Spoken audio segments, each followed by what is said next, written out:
So this test will allow you to determine if there is an imbalance in the nervous system. It'll take you 5 seconds. And then in order to correct it, depending on what you're looking to achieve, simple eye exercises, which will cost you no more than 45 seconds per day, or even stimulating the skin of your foot with a fork, grabbing a fork and activating the skin of the foot. Most people will notice that one side is less sensitive or more sensitive than the other. That's also an indication of the brain. Right brain, opposite side of the body, and vice versa. So what we're looking for is complete symmetry, which is achievable. I know that it's very uncommon, but it's actually achievable. And you know what? I'll tell you what, I've never seen a case of pain. If there's pain, there's always an imbalance with the feet and the eyes. It doesn't exist.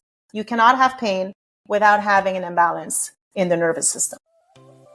Hi, I'm Lauren Parsons. And I'm Andy Jackson, and this is the ALWELLCO Podcast. Dive deep with us as leading experts share their unique perspectives on topics such as recovery, sleep, movement, and the latest innovations in the space. So Annette, it's wonderful to have you on today. Before we get going into the podcast, I'd love if you just gave a little intro about yourself. How did you get into Posturepro? And then how did you find us at ALWELLCO, or how did you first start your journey here as well?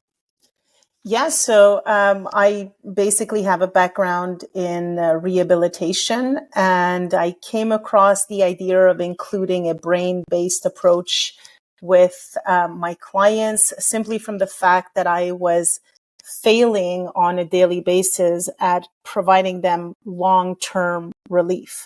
So when I tried to understand or inquire or try to figure out the reasoning behind why the treatments that I was providing, although they were helping, they appeared to be repetitive. I felt that this was not something that resonated with the type of service that I wanted to provide. So to make a long story short, I simply started incorporating ways or trying to find ways to align the nervous system in the context of musculoskeletal disorders or any type of pain in movement, or just helping with longevity. Now, as far as your podcast is concerned, I've been interested in being in your podcast for a long time. And I did pressure my team to kind of hackle and then continue asking you guys if there was a possibility to just hop on. So I know that you guys really we're aligned in the same way of thinking as far as fitness and longevity and just global health. So for me, it really is an absolute pleasure to discuss with you. I told you we're doing a good job. The pleasure's ours, and that makes us feel really good. Thank you very much. Yeah. Well, thank you. How would you describe your background into Posturepro? Did you start out as a PT, or kind of what lens were you viewing all of this as you got started?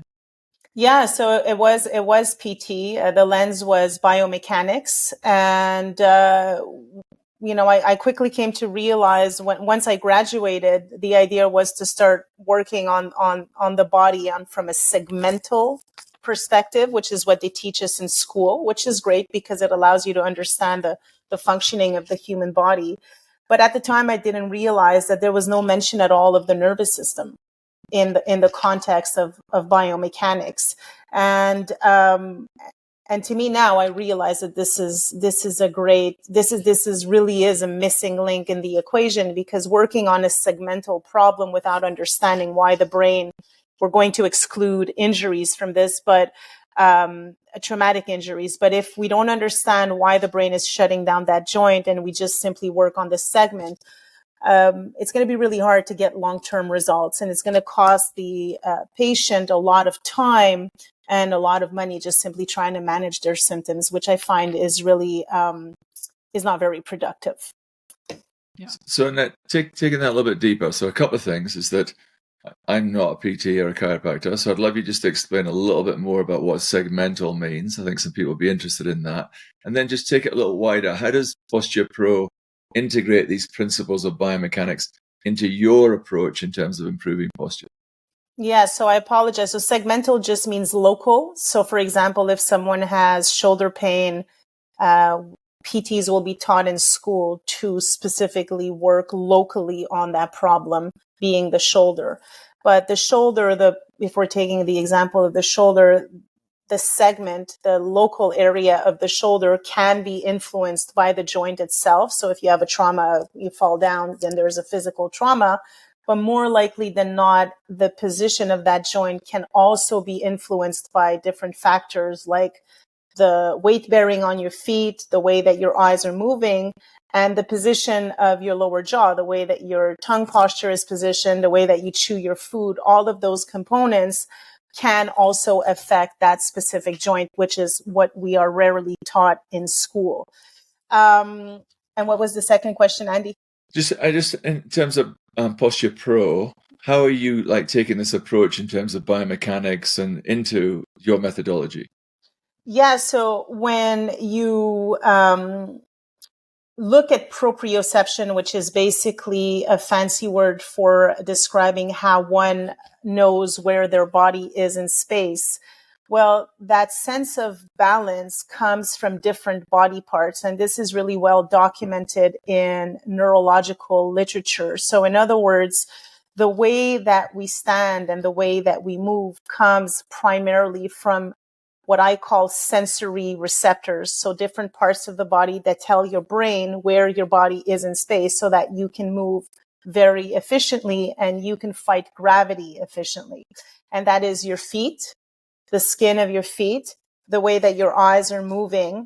And both feet and eyes will have an effect on another part of the brain that is called the vestibular system, which is basically the inner ear. So the inner ear will give us a sense of balance, and the inner ear has an effect on a really interesting part of the brain, which is called the cerebellum. And I want to just simply very easily emphasize that the cerebellum will affect your erector spinae and your muscle tone. So these are things that are happening unconsciously. So rather than working on a local problem, example, the shoulder, and trying to fix the tissues here, I decided to go the other way around, work on the part of the brain that affects the muscles, the small little muscles, the intrinsic muscles that are located around every single joint in our body, and see if by using that pathway, can we also have an effect on the joint in question? And it turns out that we can. And this allows us to change the way that someone moves in space. It allows us to change their perception of where their body is in space. And it really allows us to activate their entire brain, their entire nervous system, because we're targeting specifically the primitive part of the brain. Interesting. Yeah, I'd love to dive deeper on the brain-body connection. Yeah. I know the eyes are a huge piece, like you just mentioned, the vestibular system and so on and so forth. And we see this through concussion in, MTBIs, as to how much the eyes and or posture, ears, etc., have to do with recovery. Can you dive deeper for us on the brain-body connection in relation to posture correction? Yeah, sure. So do you want me to elaborate a little bit on concussion specifically, or just simply how I do. Definitely. Yes. I definitely do. Yeah. So, what I found, I work with a lot of athletes, and what we find is if a concussion is going to happen based on a traumatic event, right, there's going to be a blow to the head. It can't be avoided. This is unfortunately the situation that they're in the sport that they play. What we found is if the athlete is better aligned prior to the injury, it will be easier for them to recuperate afterwards with the rehabilitation post-concussion. If the body is already misaligned prior to the concussion, then it's going to be much harder for them to get on the path of health afterwards. The eyes are the extension of the brain. If there is a blow to the head, then the movement of the brain can actually create a rotation from the cervical level at the level of the brainstem. And then that can create a lot of issues, additional issues with eye movements and eye tracking, which will create further problems with the vestibular system. I speak of the vestibular system because the eyes and inner ear are connected in the brainstem. So the way that the inner ear, when we move in space, when we move our head, the liquid in the inner ear sends that information to our brain, and it's coupled with the movement of our eyes, which has an effect on the tension of our neck muscles. So in the event of a concussion, that disconnection that occurs because of the blow to the head will further disconnect the eye movements. So the oculomotor muscles, which are the muscles that are attached to your eyeball, the disconnect will just be aggravated and will make the situation much worse. So the idea is, if we can avoid the injury, let's try to be as aligned, as symmetrical as possible prior to the injury. And this really applies to anybody, not just in the case of concussion, because that ensures us that the nervous system is as primed as it could be, because there's nothing, what boosts and develops the brain is movement. And if you just inject a massive amount of sensory information to the brain, that's when we know that the nervous system is going to function at its peak capacity. Okay. And then just quickly on the posture correction piece with the brain-body connection, is that in the form of drills? Is that in the form of foot sensory? How is that correction made by the brain and body, if you will? Yeah. So if you look at the vestibular system, I like to divide the vestibular system in 5 parts. There's a part of the vestibular system, which is what detects linear acceleration. So moving up or down or front or back. And this is called the autolytic system. And that system, when you look at neuroscience, in every single human, that system never shuts off. It means that while you guys are sitting right now, our vestibular system is telling our brain, we're sitting down, we're not moving. The moment that we get up, the autolytic system is firing into the brain, and so on and so forth.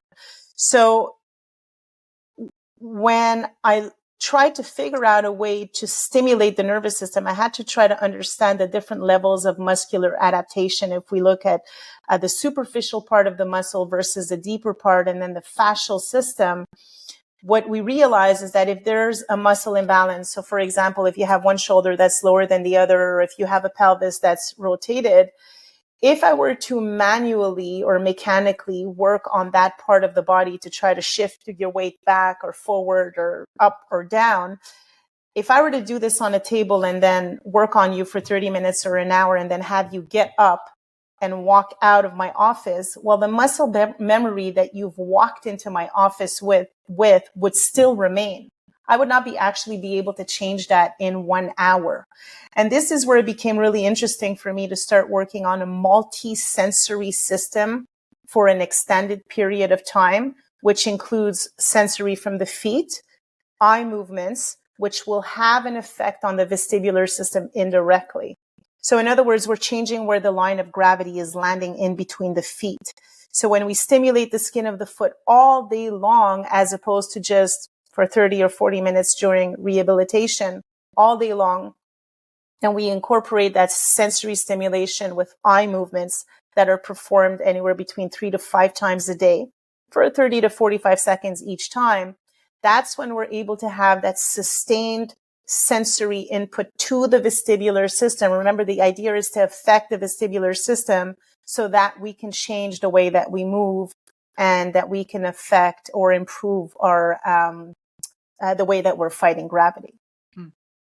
So it's really interesting is that I know most people will be listening to this, they won't necessarily be watching it, but it's making me sit up more upright just in this conversation. I was just going to say, it's a comment that I always get when I pass the border and they see on my passport posture expert, and every single Everyone time sits up. he kind of readjusts himself behind the booth, and we have a whole conversation about it. So it's really nice. That's very interesting. So take this a little step further. It seems that you've got this unique process of how you the methodology around Posturepro. Can you take us through some of the sort of advanced assessment techniques that you utilize when you're diagnosing posture, so sort of more precisely, but then also at the same time, kind of give us a view of how you're differentiating that from more traditional methodology? Yeah, so the first thing I'm going to want to determine is if the person is unstable. If there's an imbalance in the vestibular system, it's going to affect your sense of balance. And that is ultimately going to affect your posture from a biomechanical perspective, but it also affects your ability to manage your stress. If we're unstable in the nervous system, we'll be unstable between the balance between our sympathetic and parasympathetic systems. So the first thing that I want to look for is any imbalances. I like to start with a static assessment, meaning standing upright without movement, not lying down, standing upright. I want to get an idea of how the person is fighting gravity. Where is their head in relation to their pelvis and their feet? That's going to give me a great indication in regards to where they are at in their nervous system. And then I'm going to couple that with a couple of neurological tests, Romberg, Fukuda, which are basically tests that will determine if there's an imbalance preeminently in the eyes or with the feet. And I look at eye tracking as well. Eye movements, different types of eye movements to see if there's any type of convergence insufficiency, which is basically asking someone to look at a target that is really close to see if the movements of the eyes will be symmetrical from the left side to the right side. And then using this information to recalibrate. I like to use the word rewire the brain so that instead of functioning with a body that is misaligned, we train the nervous system through feet stimulation and eye movements to incorporate a new postural engram in the brain. And to do so, we do need a minimum of 10,000 hours, which is done by yourselves through simple repetition of, instead of functioning with a poor posture, you then go about your day with an aligned posture and repeat that movement on a daily basis for 6 weeks in order to solidify that new postural engram in the nervous system. So the assessment in itself will take no longer than 10 minutes. I can actually assess someone fairly quickly. I've done this so many times, and since 2006 that I'm pretty quick at determining what's causing what. And then the correction protocols are really empowering for the individual because they're able to see and feel the changes that are happening live. So if we're dealing with a healthy individual, sometimes we can correct someone's posture in 3 to 5 minutes. And then it's going to be about keeping those changes over time so that they become imprinted in the nervous system and stick with time. So in terms of your assessment being, different to the more conventional methodology, would it be right for me to say that you're doing an assessment that's more related to some different techniques, but then you're encouraging people to do a lot of work on their own versus the magic wand of that 1 hour with the physical therapist and chiropractor is going to fix everything? Is that a fair statement? Yeah, a big part of it is that we use tools. We use therapeutic insoles to stimulate the sensory receptors in the feet. This is really the only way to create that stimulation. And the work that has to be done by themselves will cost no more than 1.5 minutes to 3 minutes per day for a minimum of 6 weeks to ideally a year. So yes, it's a good analogy in comparison to having someone just sit on my table or lie down on my table and I just work with them manually with my hands on their body for a full hour. With this method, because we're working with the nervous system, we never really have to touch them. The correction, we're giving tools to the nervous system so that the nervous system itself can auto-correct its own body in order to fight or improve that line of gravity. It always goes back to the line of gravity. If you can change that line of gravity, you're going to change the energy expenditure, which we can measure very, very precisely in our office. And the least movement there is within this line of energy, the more energy you have that's available to you for healing or just living. Okay. And then is the 6 weeks or the 10,000 hours kind of mirror the role of neuroplasticity in this? Is that why that number is chosen? Exactly. Okay. And we've seen it over and over again with force plate testing. This is where I see the greatest changes in posture correction and in muscle tone is at the 6 weeks mark. Okay. As we were doing research for this episode, we came across a book called Slouch. Have you read it or seen it by Beth Linker? I've heard about it, but I have not read it. Okay. We were really keen to understand what your thoughts were on it, but we won't touch on it. I can give you a little bit of the Well, background. tell me. Yeah, sure. Yeah, I mean, the background of it is that historically, before the start of the 20th century, is that people actually thought that slouching was a sign of your stature in life. is Wow. that it was seen as that. And then what changed it was, and this is quite sad really, is that people didn't want to be then perceived as being disabled or deformed.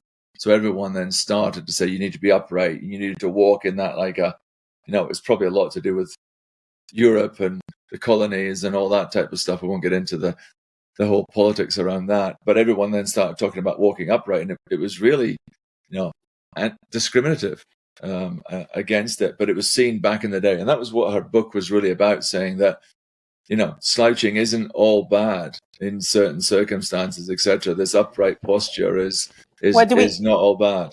Do we know what year is she referring to in time? Do we know?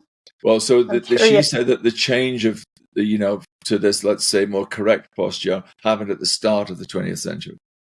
Wow, I know now you've piqued my curiosity to read go this take book. A look. Go I'm take really a look. To us too. I would love to discuss. I'm stunned at that. No, because so I can only. I'm just gonna try to reason that thought with logic. So when we're born into flexion, all of us. Right, a fetus is in a flexed state, and if we compare a baby to a giraffe, how long does it take for a giraffe to walk? Almost 3 minutes, and it'll take a human close to 12 months. What's the difference between the two is that the baby does not yet have access to the cortical parts, so the brain parts that are going to activate the muscular system so that the baby can actually fight gravity and stand upright. It just so happens that there's a part of the brain called the reticular formation, which is a part of the brain where when we learn how to move and we start to lift our head up and we stimulate that vestibular system, which will affect the cerebellum, which will then activate our back muscles. The role of the brain is to inhibit flexion and activate extension. As a matter of fact, 90% of the functions of the brain is inhibitory. Mm-hmm.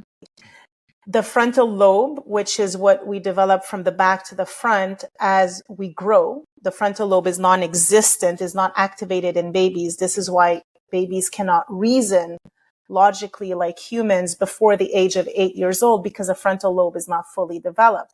Well, one of the roles of the frontal lobe is to inhibit the limbic system.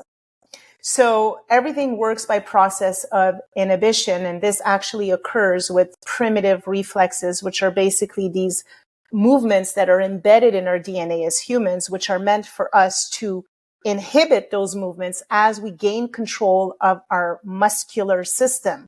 And it begins in the early stages of life. So when someone is aging, for example, Parkinson's disease would be the best example. When the brain, the nervous system becomes damaged or diseased, you see that they start to take that captocormic type of posture, that flexor dominant posture, going into flexion again, because I don't want to say they're going to die, but they're going back to the beginning. So for me, erect posture is a reflection. Fighting gravity efficiently is a direct reflection of the maturity of the nervous system. And we can correlate that with primitive reflexes in adults or even with kids and see very, very clearly the primitive reflexes that would still be active and the ones that would still prevent full maturity of that nervous system, because they do come with different symptoms as well. That's very interesting. Mm-hmm. You briefly mentioned earlier insoles that you have, and I think they're patented. Can you go into that further? What are they? How do they help with posture correction at Posturepro? And are they structural? Are they like orthotics? Describe them a little bit more. Yeah, so we did the full 360. I wanted to understand what happens to those mechanoreceptors in the skin of the foot when you were to apply constant pressure on them with different heights. And it turns out that if you use pressure that is greater than 3 millimeters under the skin of the foot, what ends up happening is that you're inhibiting the sensory input that the brain is picking up from the skin of the foot.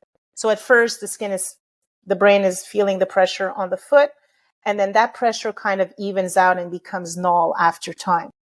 And this is why you see with orthotics more often than not, and I encourage you to try with yourselves or with your listeners, if anybody knows anyone that has orthotics, or if you have orthotics yourselves, you'll notice that throughout the years, the height of the arch just keeps on increasing. That's because the midfoot is further collapsing with time because of the lack of sensory stimulation. Compare this to wearing a cast on your arm. If I were to put a cast on a body part and keep you, preventing you to use that body part for a month, 2 months, 3 months, when I remove the cast, the muscle has atrophied. If you don't use it, you lose it. So what we did is that we wanted to see if there was a way to stimulate those different sensory receptors and what were the stimulation that they responded to. And it turns out that they respond to frequency. And the frequency can range anywhere between 70 hertz to 120 hertz. But we wanted to find the optimal frequency. Was it at the toes? What is it? Is it at the heel, or is it in the midfoot? And through experimentation, what we found is that 90 hertz frequency globally, generally speaking, had a positive impact on most people and gave them the sense of levitation. So in other words, unconsciously, it would activate the back muscles through the vestibular system. Remember, we're always working through the vestibular system by changing the line of gravity, which would cause the individual to realign themselves naturally. So our insoles are super thin. They're very, very flexible. You can literally fold them and make kind of like a ball with them. And they use a 90 hertz frequency to stimulate those sensory receptors in the foot to create that constant stimulation, which works while you're sitting down, by the way. So when you're sitting, you're also having the posture correction. Seeing nowadays, a lot of people are working from home.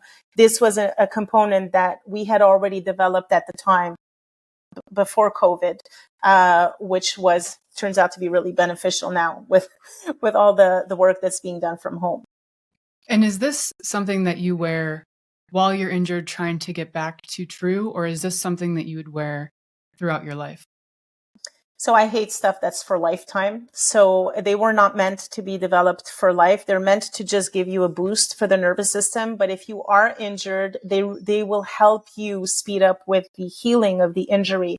Remember, it's about reducing inflammation. If someone has an imbalance with their body, they're going to have a harder time healing because they have that constant source of inflammation in the body that's actually going to prevent them to heal at their fullest capacity. So the insoles will simply send symmetrical information to the brain. This is unconscious. The brain picks up this information and then projects back down the muscular commands so that you can have the most symmetry from the left to the right, from the front to the back. And in other words, so that you can fight gravity as efficiently as possible.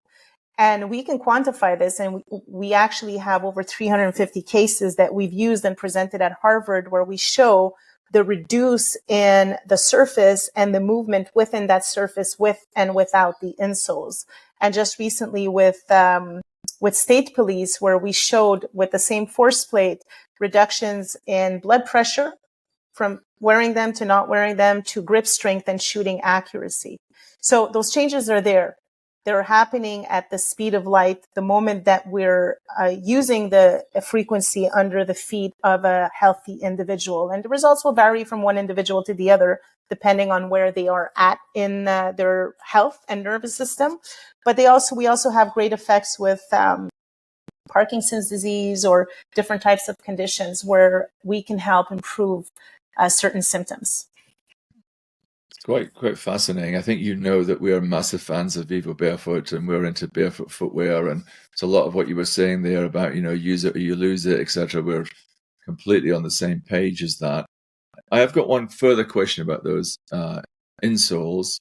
If you were to put them in, say, I won't name a brand because I'm not a big fan of denigrating any brands, but let's just say a brand that has very big padded outsoles, etc., you still going to get the same effect? You will get, but they will be diminished. It'd be diminished. Yeah, I have tons of videos. I just don't have time to edit them. Testing actually what you've just described, Andy, and the results are there, but they're not as good as they would be with other shoes that accommodate the shape and the movement. We'll take this offline, and Lauren may edit this bit out. But in terms of, you should talk to the guys at Vivo Barefoot. It sounds like there's something that could be very interesting to work on together. Yeah, I mean, I would. It would be a long. it's something that I've wanted to do for a long time, because I feel that if this was already, I mean, they're already putting inserts in shoes that are completely messing everything up. But you know what? I actually go through that testing with my clients. Once we go through the full correction, I'll ask them to come in with different types of shoes. More often than not, most people have those shoes that are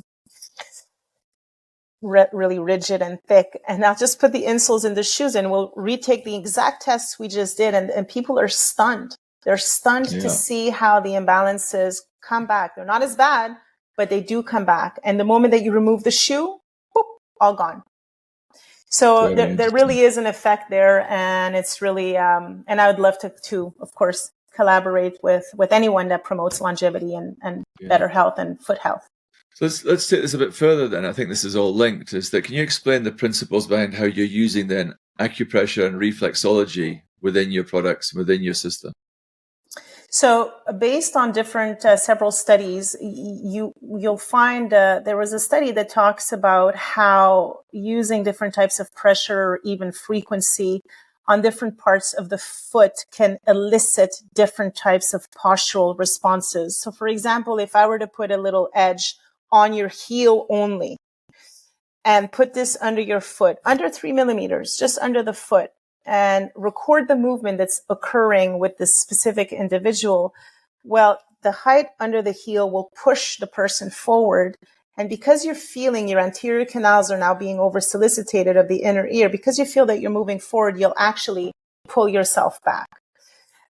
So using this information and trying to understand how we can use these different wedges on different parts of the foot can actually help us.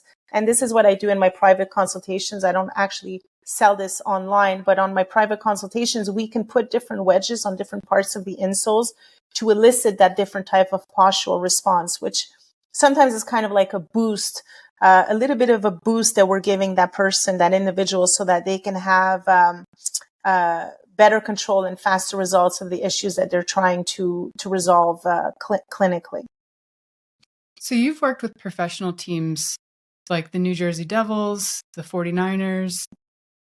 Are the techniques that you put together for athletes like themselves different? Do you recommend things that are the same as what we've been talking through, or is this whole process completely different if someone is a high caliber athlete?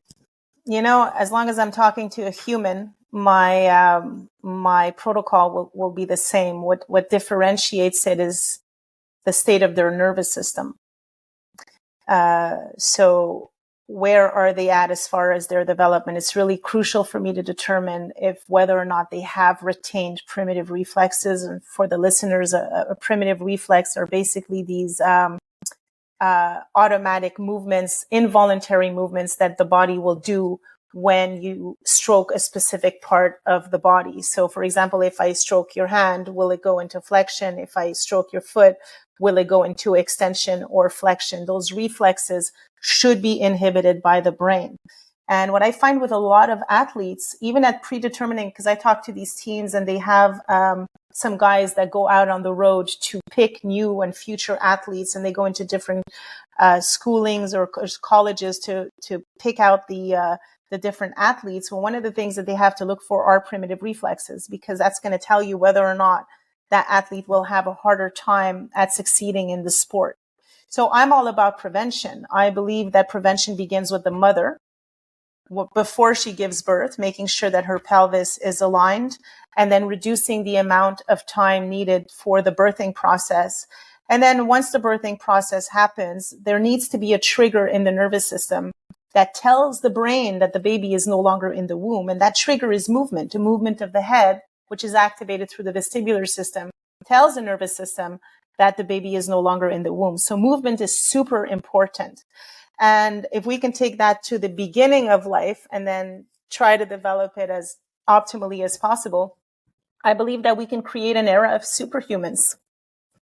Well, let's take that a little bit further then, because there are a lot of people who'll be listening to this who are strength and conditioning coaches. They're working with athletes. They're working with teams. They are coaches. So are there any sport-specific posture considerations that they should take into account or they should be aware of?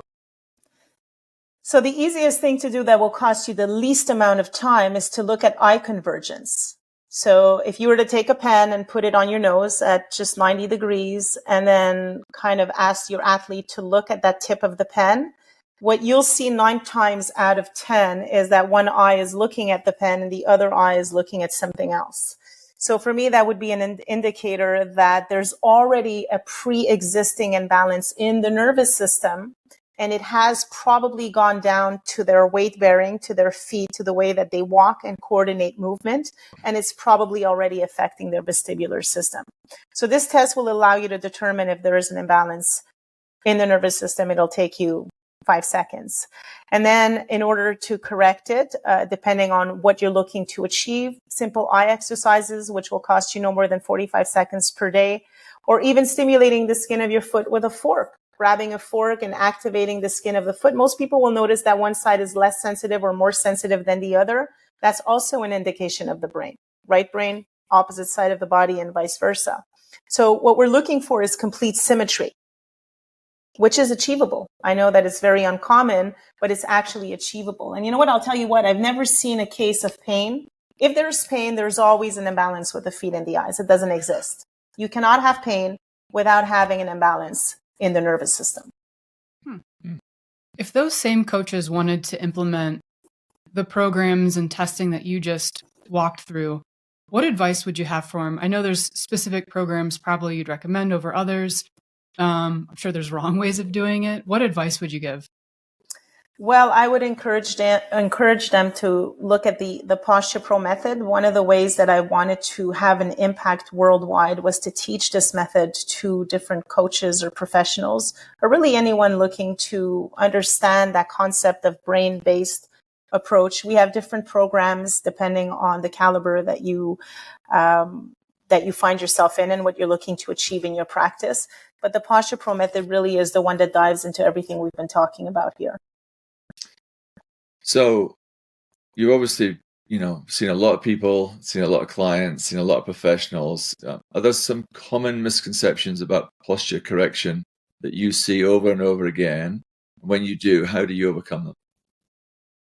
Well, the common misconceptions are that being misaligned or being asymmetrical is something that's normal.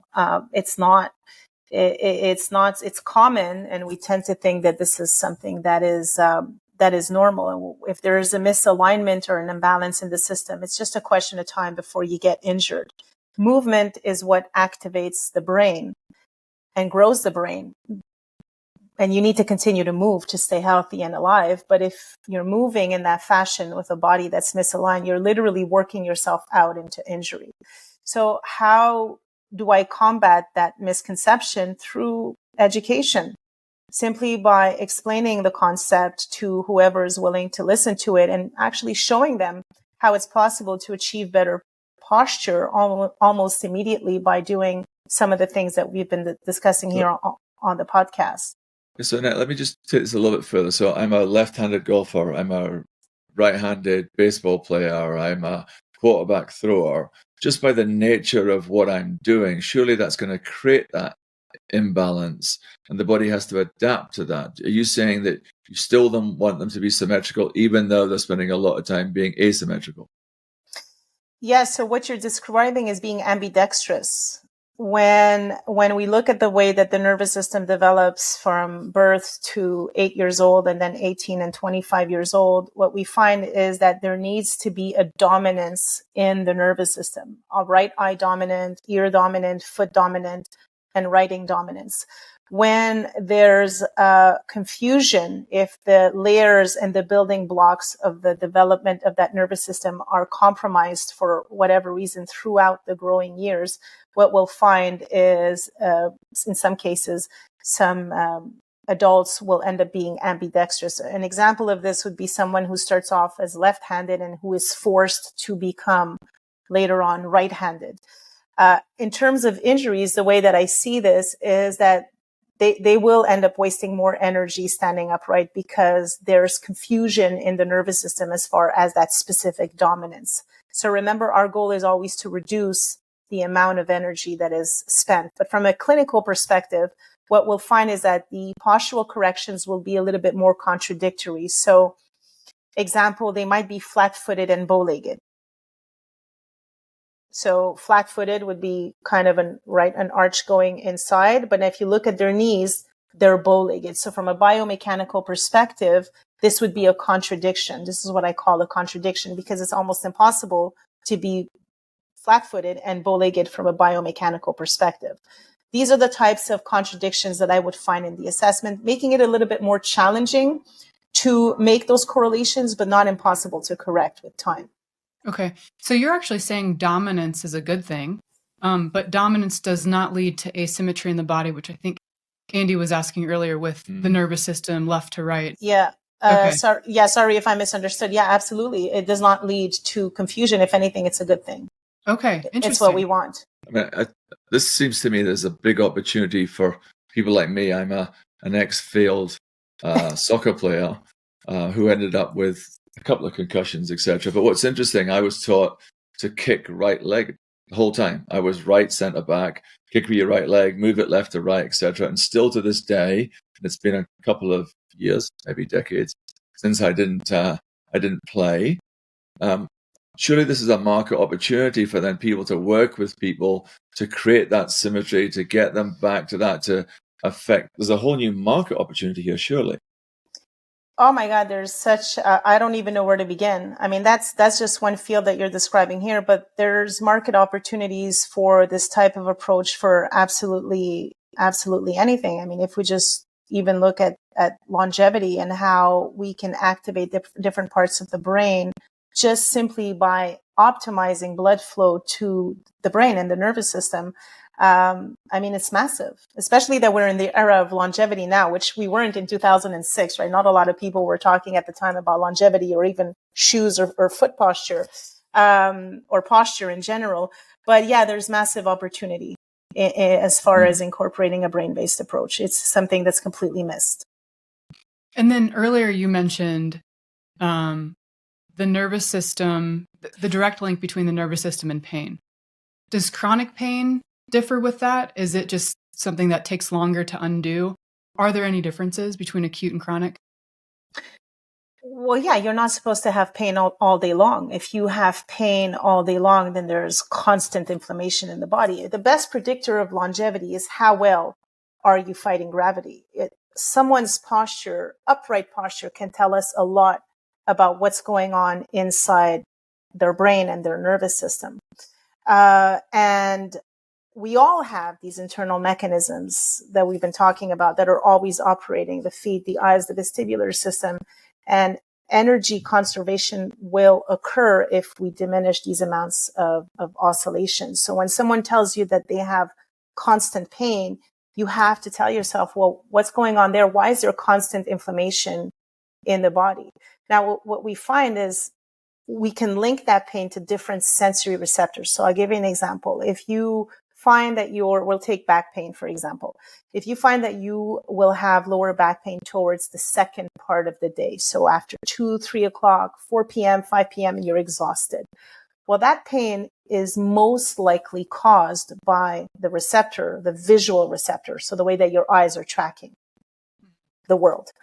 If you tell me that you have pain in the morning, then I'll say to you, there's probably a temporomandibular joint. That's your jaw. There's probably an issue with the jaw, maybe the tongue, maybe the joint, maybe the muscles, maybe the teeth. That's for us to determine in a consultation. And if you say to me, I have pain all day long, well, you're probably clenching your teeth on a daily basis, which, by the way, clenching your teeth pushes the head forward, which challenges your center of gravity, which goes right back to how well are you fighting gravity. So chronic dysfunction in these systems, feet, eyes, jaw, vestibular system, will affect our stress response. And the hypothalamic pituitary, the HPA axis, which is basically the part of the brain that regulates your stress response and your cortisol. And we know that cortisol is the kryptonite of muscle mass. What makes us healthy is muscle mass, but what destroys muscle mass is cortisol. And what leads to cortisol is inflammation and stress. So it's kind of like a catch-22. And vestibular dysfunction always activates the HPA axis. It's always going to create stress in the body.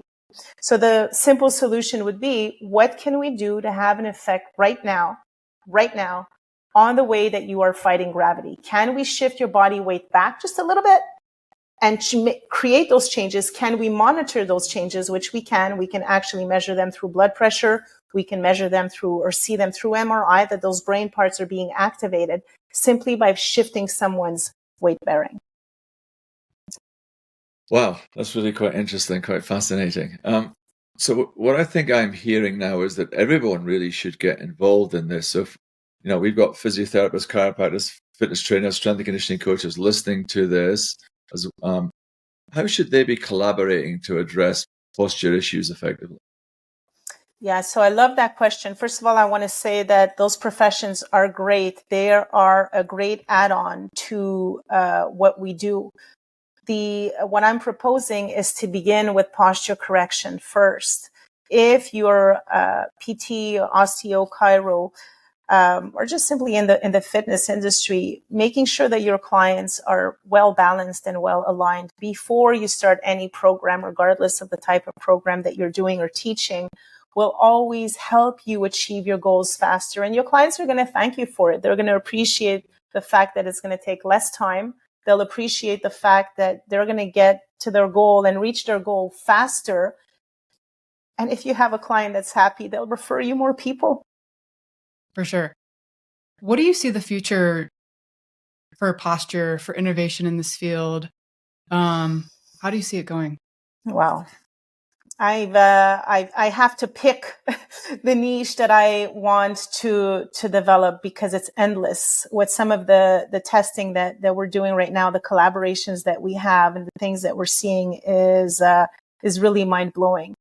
I don't know. I don't know where I'm going to head. My goal is to help as many people as possible. I'd like for people to know that these types of methods exist and are available. And I would like for anyone to have the choice to decide whatever is best for them. And hopefully just, creating new protocols, changing the way that the fitness industry is looking at musculoskeletal disorders and starting to incorporate a little bit more the idea of a brain-based approach would make me very happy. Well, this has been fascinating for me. I'm dying to pick up my pen and look at where my eyes go. So that will be one of the first things that Lauren might be doing in a minute. But I think, the theme of our podcast is strength, kindness, and perspective. So your perspective has been wonderful. You've shown a lot of strength in terms of your tenacity and getting out there and, showing your belief in Posturepro. Some kindness. Is there somebody out there you'd like to give a shout out to, whether a mentor or someone you want to give a leg up to, just someone you'd like to show kindness to? Well, the person that did challenge me and believed in me right from the beginning was Charles Poliquin. So I would like to give. Oh, I know Charles. He's such a lovely man. Yeah. He had so much knowledge and tips to give me just to be where I'm at today. So I do want to thank him for believing in me, although he did give me a hard time at the beginning and it was really, really hard to get the feedback, but I see this as constructive feedback from him. So today I wouldn't be where I'm at if it wasn't for the things that he's helped me with. So a massive thank you goes out to Charles Poliquin. Just quickly before you sign off, don't forget to visit network.allwellco.com and join our professional network. You'll get to enjoy exclusive benefits from brands we love and have access to a community where learning and professional development are always at the forefront of everything we do.